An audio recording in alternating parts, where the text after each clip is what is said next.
So me and Councilman Jones, we were talking about working on a street drainage plan and start fixing some of the streets that need the attention. So within the interlocal agreement, it talks about year 1, 2, and 3. So starting in 2017, that said if you send it in by January, I think 31st, January 31st of that year, and get agreements from the county, there's only a percentage you have to pay. Year 1 was 25%, which was in 2018.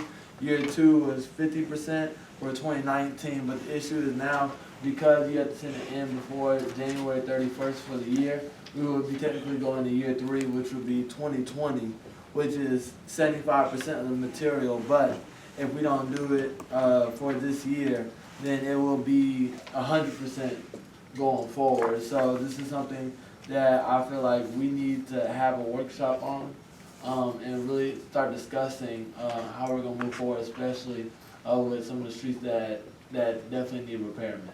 Councilman Jones?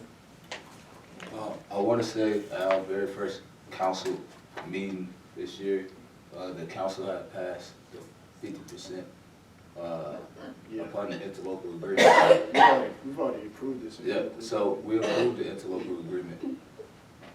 But because we don't have any streets and we didn't turn it into January 31st, I'm talking about we need to talk about. Right, because we didn't have an engineer. We talked about developing the maintenance plan, but we can't do that without the engineer.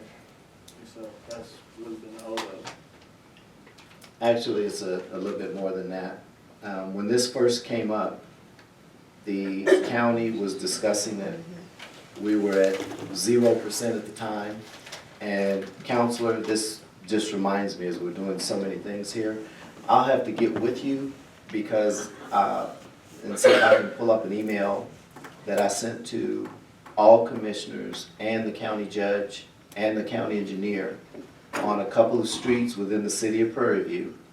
Not one of them responded back to me.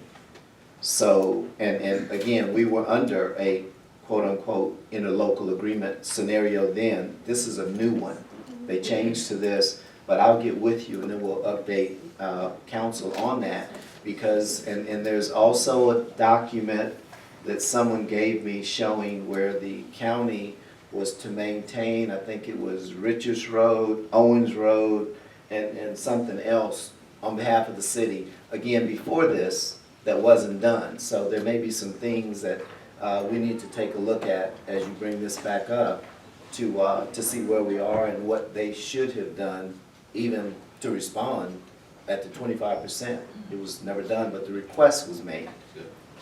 Yes. I do know that I had wound up sending in a list of names with the help of citizens because we had actually held a town hall because I didn't know which streets were county roads and which streets that the county had been keeping up for so long. And so with the help of some of our seasoned citizens, they assisted me in putting together that list.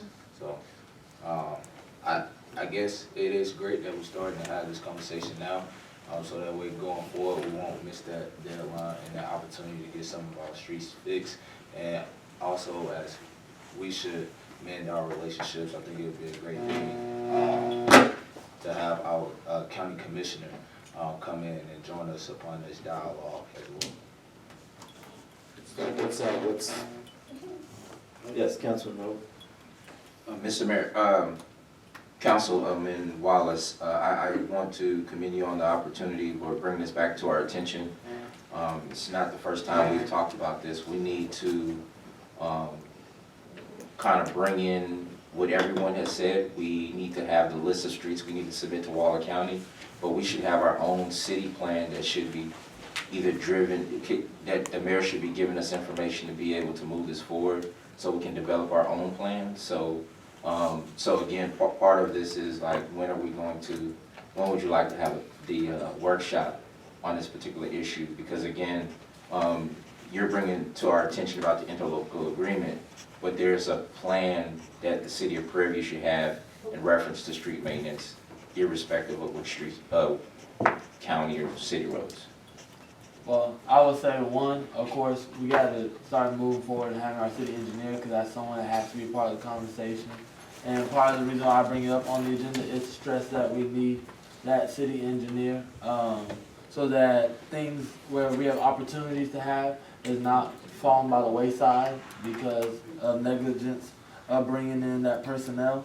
And now when it comes to the workshop, because I do feel like we still need to have that put down city plan, that strategic plan, where we bring the minds to the table, actually can have a full discussion with it.